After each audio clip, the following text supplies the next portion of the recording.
I don't think that they're secrets. I think that there are systems that have existed for many, many years, and there's a lack of understanding because people who don't do this for a living don't know what's going on.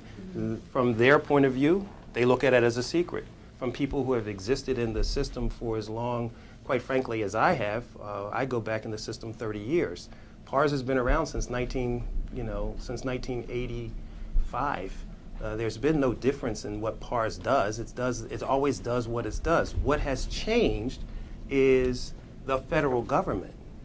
It's the federal government's process and programs that have changed. And quite frankly, the federal government mandates certain things that cities have to respond to in order to be compliant with the law. No, because there's no, I don't know how many times I need to say this, but every time I go out and I talk about this, I say the same thing. This puts no additional money into the Philadelphia area, and it takes no money out.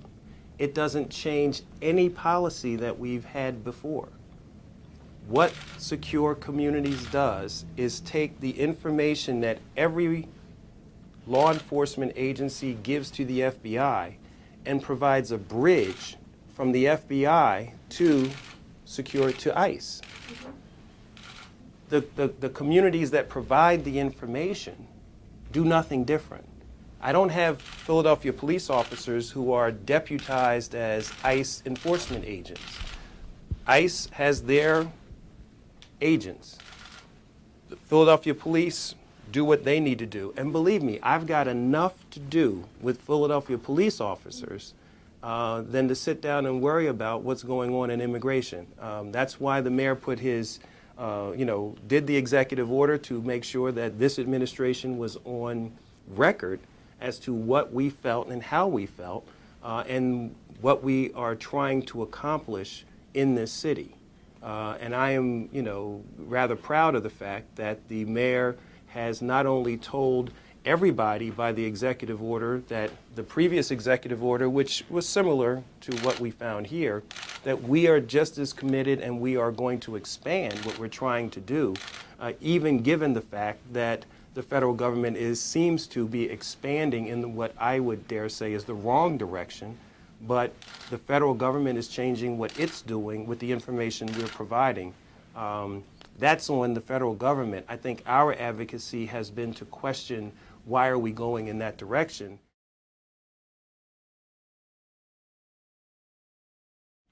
I don't know. I mean, I can tell you quite frankly, I don't know whether immigration reform will happen. I heard that, I listened to the president when he talked at the State of the Union address where he called for common sense immigration reform. I think that most people would like to see that happen.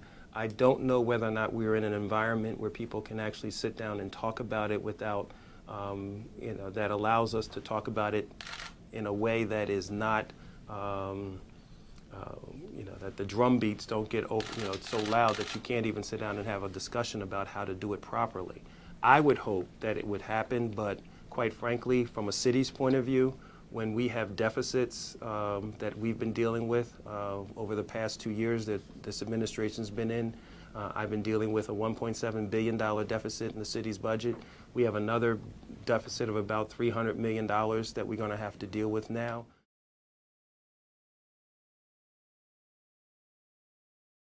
Last year, one of the ways that he was trying to deal with some of the racial matters and sensitivities is that he took a group of recruits down to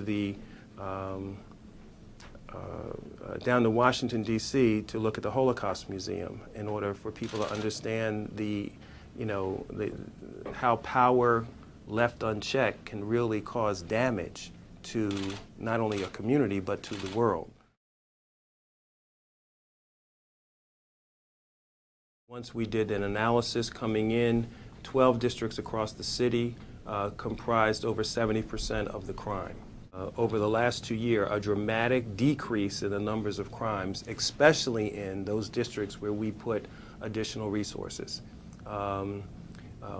There are certain districts, I think the 24th and the 25th has a concentration of Latino matters. They are part of those districts where this effort has paid off with less crime and with less disorder.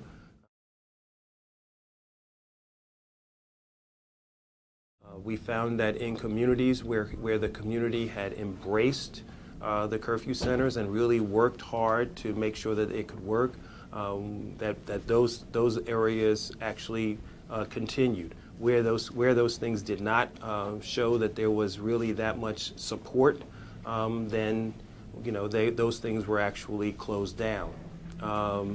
The $1.7 billion that we suffered as a result of the recession caused us to take various services that the city was putting forward and to close things down, a lot of things that we wouldn't have ultimately wanted to do if we had the money. I'm not familiar, as I sit here now, with the lighthouse. General? I think that it's not just the Latino community, it is, but specifically all communities that are here in the city. We have had for a disinvestment for many years, and you have to try and find what's your way forward. I think that the way that this administration has tried to work, even given an economic crisis, we have asked the communities, what do you think is the best way forward? And where we are able to justify, the community's call for, let's try this, and that meets what we are able to do under either the law or the various contracts that we have, we've been responsive.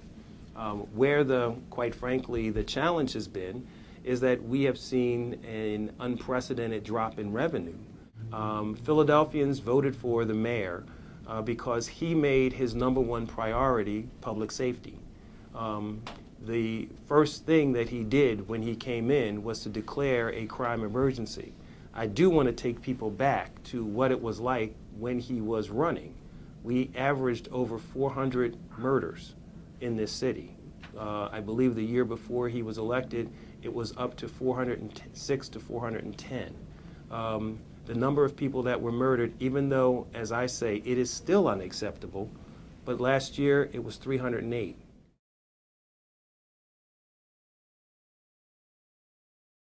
As a result of the financial crisis, I have not put a new executive director in.